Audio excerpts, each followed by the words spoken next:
अस्सलाम वालेकुम everyone and welcome to Axon ERP. आज की वीडियो में हम फार्मास्यूटिकल के मॉड्यूल को डिस्कस करेंगे। सबसे पहले हम लॉगिन करते हैं। लॉगिन करते सार ही आप फार्मास्यूटिकल के मॉड्यूल को ओपन करेंगे। यहाँ पर आपको कुछ ट्रांजैक्शन मिल जाएंगी। सबसे पहले आइटम्स हैं, आप अपनी आइटम्स को डिफ़ाइन कर सकते हैं, आइटम कैटेगरी डिफ़ाइन कर सकते हैं। देन जो है इसमें आप अपना पेमेंट मेथड जो है लाइक कैश में है, बैंक में पैसे ले रहे हैं आप या जैस कैश वगैरह, आप वो अपना सेलेक्ट कर सकते हैं। एंड देन है हमारे पास फार्मा सेल इनवॉइसेस और कुछ रिपोर्टिंग लेवल पे हमारे पास रिपोर्ट्स हैं सेल की। Just click on pharma sale invoice तो आपके पास व्यू ओपन हो जाता है सेल इनवॉइस का। अब इसमें सबसे पहले कस्टमर्स आ रहा है, देन इनवॉइस डेट आ रही है और आपका वेयर हाउस आ रहा है या आपका शॉप का नेम आ जाएगा। Just click on inter. जैसे ही हम इंटर प्रेस करेंगे तो हमारे पास आइटम्स का जो व्यू है वो ओपन हो जाता है। अब आइटम्स में आपके पास जो भी आपकी मेडिसिन होगी उसका नेम है, देन उसका बैच नंबर आ रहा है जो कि आप परचेज़ करते वक्त देंगे, एंड उसकी एक्सपायरी आ रही होगी, वो भी आप जब परचेज़ करेंगे देन उसकी एक्सपायरी देंगे। उसके बाद आपका जो अवेलेबल स्टॉक होता है वो आ रहा होता है। जैसे ये पैनाडोल का मेरे पास इतना स्टॉक आ रहा है, देन एस्पिरिन टैबलेट है इसका मेरे पास 30 स्टॉक आ रहा है, तो ये आपका अवेलेबल स्टॉक है। ठीक है, आप सिंपली इसको सर्च भी कर सकते हैं या इनको सेलेक्ट कर सकते हैं। जैसे मैं पैनाडोल को सिलेक्ट करता हूँ, अब इसका आइटम के ऊपर जो ऑटोमेटिकली रेट होगा वो आ जाएगा, या आप यहाँ पर इसको चेंज भी कर सकते हैं।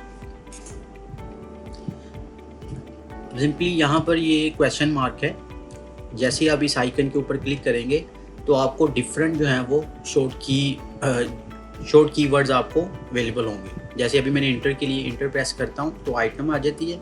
जैसे ही आप से कंट्रोल एस करेंगे तो सेव जो आपकी करंट इनवॉइस होगी, जो आपकी करंट सेल इनवॉइस होगी वो सेव हो जाएगी। तो ये आप कुछ शॉर्ट कीज जो हैं वो आप चेकआउट कर सकते हैं।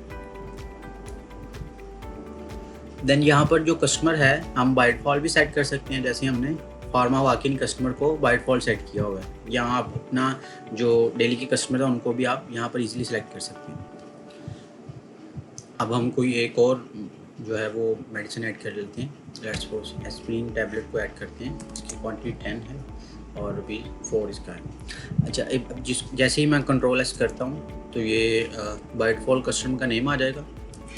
मैं अपना नेम लिखता हूँ, let's suppose Awais, apply name and just ये आपकी अब सेव हो गई है। ठीक है, अब जैसे ही ये आप अपनी मेडिसिन बिन जो भी आपका बिन या कैबिन से जैसे ही आप इसको निकालेंगे तो आप सिंपली जो भी आपका कैशियर है वो देखेगा, पेंडिंग के ऊपर जाएगा और वो चेक करेगा कौन सी इनवॉइस पेंडिंग है। तो ये मेरी इनवॉइस पेंडिंग है। Just click on this. अगर आप इसको एडिट करना चाहें तो एडिट भी कर सकते हैं, अदरवाइज़ आप इसको सिंपली जो है वो क्लिक करेंगे और ये अप्रूव हो जाएगी। अब वो पूछ रहा है कि आप इसमें से कौन सा पेमेंट मेथड जो है वो यूज़ करना चाहते हैं। लेट्स सपोज मैं जैस कैश यूज़ करना चाहता हूँ। मैं जैस कैश को सिलेक्ट करता हूँ। लेट्स सपोज मेरा बिल 177.44 है। मैं यहाँ पर कस्टमर से 175 लेता हूँ और 2.44 का उसको डिस्काउंट दे देता हूँ।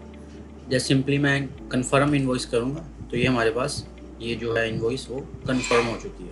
अब इसकी यहाँ पर आपका कंपनी का लोगो आएगा, आपका ईमेल, फ़ोन नंबर एंड उसके बाद आपकी सेल इनवॉइस की डिटेल आ जाएगी। ठीक है,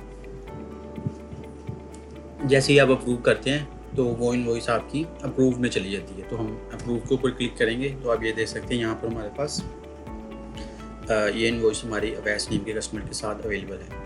आप इसका दोबारा से प्रिंट आउट या इसको चेक कर सकते हैं। जी, लेट्स सपोज आपने इनवॉइस बुक कर ली। अगर कोई कस्टमर आपके पास रिटर्न लेके आता है तो उसके लिए सिंपली आपने लेट्स सपोज यही 2 आइटम मैंने सेलेक्ट किए हैं। अगर मैं इसको रिटर्न करना चाहूँ सिंपली रिटर्न करूँगा और इसको अपडेट कर दूँगा।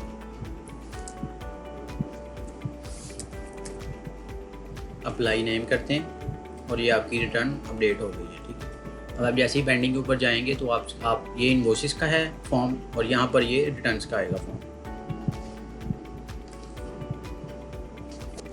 अब जैसे ही हम रिटर्न में जाएंगे दोबारा तो यहाँ पर हमारे पास रिटर्न की इनवॉइस आ रही होगी। तो सेम उसी तरीके से हम इसको अप्रूव करेंगे और सिंपली हम सेम जो है वो कैश में इसको रिटर्न इसको कैश देंगे हम और कंफर्म रिटर्न कर देंगे तो ये आपके पास रिटर्न की रिसिप्ट आ जाएगी।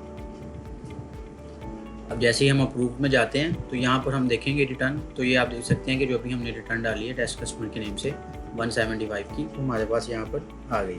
ठीक है, तो इस तरीके से आप अपनी सेल इनवॉइसेस और आप अपनी जो है वो रिटर्न को देख सकते हैं। अगर इसमें आप अपना ये पेंडिंग वाला जो सिस्टम है इसको आप ख़त्म करना चाहते हैं तो ये भी एक ऑप्शन अवेलेबल है इसमें कि आप अपनी जो इनवॉइसेस हैं उसको डायरेक्ट अप्रूव कर सकते हैं, वो पेंडिंग में नहीं जाएगी। मज़ीद जो फार्मा के रिलेटेड है चीज़ें, उसमें आप अपने अगर आइटम्स की एक्सपायरी को देखना चाहते हैं तो आप सिंपली इन्वेंट्री मैनेजमेंट में जाएंगे। यहाँ पर आप रिपोर्ट्स के सेक्शन को ओपन करेंगे और यहाँ पर आपके पास एक रिपोर्ट है नियरेस्ट टू एक्सपायरी रिपोर्ट। आप इसके ऊपर क्लिक करते हैं तो आपको वो हर आइटम की, तो सिंपली आप यहाँ पर हर आइटम की अपनी एक्सपायरी भी देख सकते हैं उसके बैच नंबर के साथ जो कि आपने परचेजिंग करते वक्त दी होगी। ठीक है, सो जो परचेजिंग करते वक्त आपने बैच नंबर और एक्सपायरी डेट देनी है उसको भी देख लेते हैं। सिंपली आप परचेज मैनेजमेंट में जाते हैं और जाते ही आप परचेज इनवॉइस को ओपन करेंगे।